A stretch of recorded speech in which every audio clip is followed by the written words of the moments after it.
ویر کی آنکھوں پر مرجان کی آنکھوں میں آنسو آ گئے تھے۔ وانیہ کتنی معصوم اور وہ ایک معصوم لڑکی کے بارے میں ایسا کیسے کہہ سکتے تھے؟ اسی لیے تم سے کہا تھا مرجان، اسے دل مت لگانا، بس جتنا کہا اتنا کرو۔ ویر نے تھوڑا سا کھانا کھا کر بس کر دیا تھا تو مرجان خاموشی سے برتن اٹھا کر وہاں سے چلی گئی۔ وہ بس وانیہ کے بارے میں سوچ رہی تھی کہ جانے اس کا مقدر کیا ہوگا۔ مرجان بس اس کے لیے دعا ہی کر سکتی تھی کہ اس معصوم کے ساتھ کچھ غلط نہ ہو۔ کچھ گہرا سانس لے کر مرجان نے کھانا کھانے کا سوچا۔ ابھی اس نے ایک نوالا منہ میں ہی ڈالا تھا جب بہت زیادہ نمک کا ذائقہ اس کے منہ میں گھل گیا۔ اللہ، اتنا زیادہ نمک ڈال دیا میں نے! مرجان نے گھبرا کر کہا۔ بچپن کا ایک منظر اس کی آنکھوں کے سامنے گزر گیا۔ جب کہ اس کی ماں نے ہلکا سا نمک تیز کر دیا تھا تو اس کے باپ نے اس کی ماں کو اس بات پر کتنا مارا تھا۔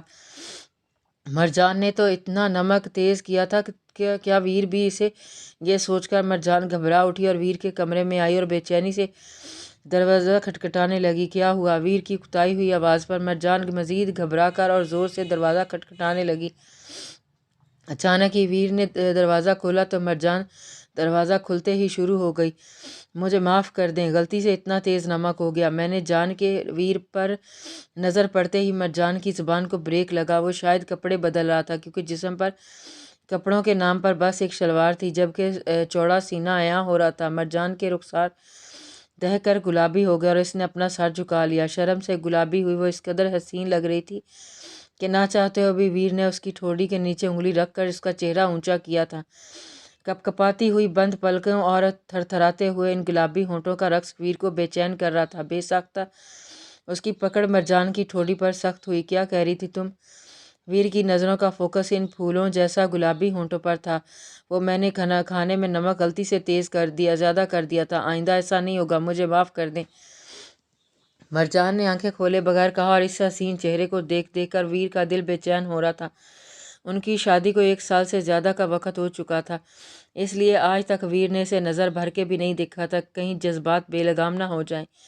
معاف کرنے کا دل تو نہیں کر رہا، دل کر رہا ہے سزا دوں تمہیں، ایسی سزا کہ پھر سے ایسا سوچنے سے پہلے بھی جان نکل جائے تمہاری۔ ویر نے انگوٹھے سے اس کا نچلا ہونٹ سہلا کر کہا، جو ایسے نرم نازک تھے جیسے روئی کا گالا ہو۔ ویر کے دل میں اس نازک لب کو اپنے ہونٹوں سے چھونے کی چاہ پیدا ہوئی۔ ویسے بھی وہ سر سے لے کر پاؤں پیر تک اسی کی تو تھی، ویر کا جائز حق بنتا تھا اس پر۔ نہیں، مجھے مار نہیں لیں، ایسا نہیں کروں گی، وعدہ۔ اب کی بار مرجان نے خوف سے نم ہوئی آنکھیں کھول کر کہا تو ویر ہوش کی دنیا میں واپس آیا اور اس کی ٹھوڑی چھوڑ کر اس سے دور ہو گیا۔ کوئی بات نہیں، انسان سے خطا ہو جاتی، اگر میں نے تمہیں کچھ کہنا ہوتا تو تبھی کہہ دیتا، لیکن میں ایسی باتوں پر عورتوں کو مارنے کا قائل نہیں ہوں۔ مرجان نے اس کی بات پر سکھ کا سانس لیا۔ تو کس بات پر مارتا ہے؟ آپ مجھے بتا دیتا کہ میں ایسا نہ کرے، بس کچھ الٹا کر کے مجھے کچھ الٹا کرنے کا موقع نہ دینا، باقی سب ٹھیک ہے۔ مرجان نے کچھ سوچ کر ہاں میں سر ہلایا اور وہاں سے جانے لگی۔ ویر اس کے نظروں سے اوجھل ہوتے تک اسے دیکھتا رہا تھا۔ دل اس سے کہہ رہا تھا کہ اسے روک لے، اپنے پاس اپنی باہوں میں چھپا لے، لیکن ویر ایسا نہیں چاہتا تھا۔ وہ اب پھر کبھی کسی انسان کو اپنی کمزوری نہیں بنانے والا تھا اور پھر کبھی کسی سے محبت نہیں کرنے والا تھا، کیونکہ جس کو ہم چاہتے ہیں اس کا دور ہونا کتنی تکلیف دیتا ہے یہ کوئی ویر سے پوچھتا۔ وہ ایک بار پھر سے اس کرب سے گزرنا نہیں چاہتا تھا۔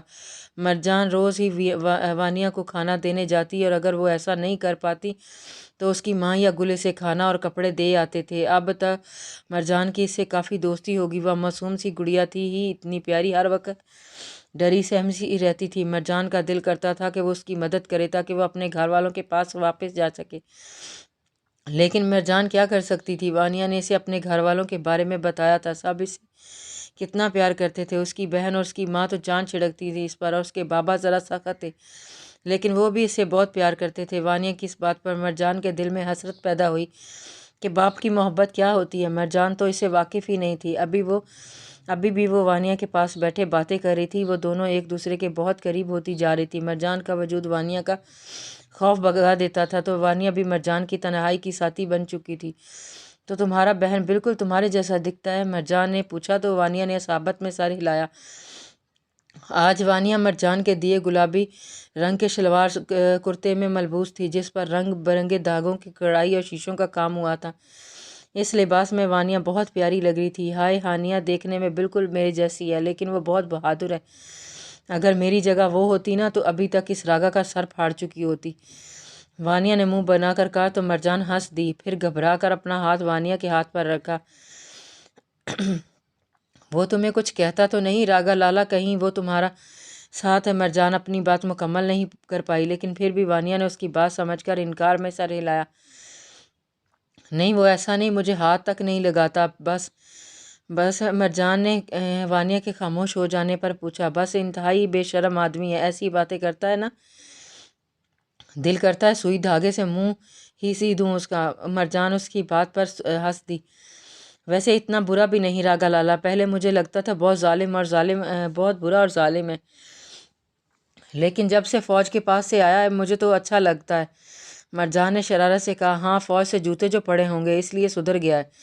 اس کی بات پر مرجان کھلکھلا کر ہنس دی اور ہنستا دیکھ کر وانیہ بھی ہنسنے لگی۔ دونوں کافی دیر تک ہنستی رہی تھی، لیکن پھر وانیہ کی آنکھوں میں آنسو آ کر اس نے روتے ہوئے مرجان کو دیکھا۔ مجھے میرے گھر واپس جانا ہے مرجان، میں یہاں نہیں رہ سکتی، مجھے یہاں نہیں رہنا چاہیے تھی۔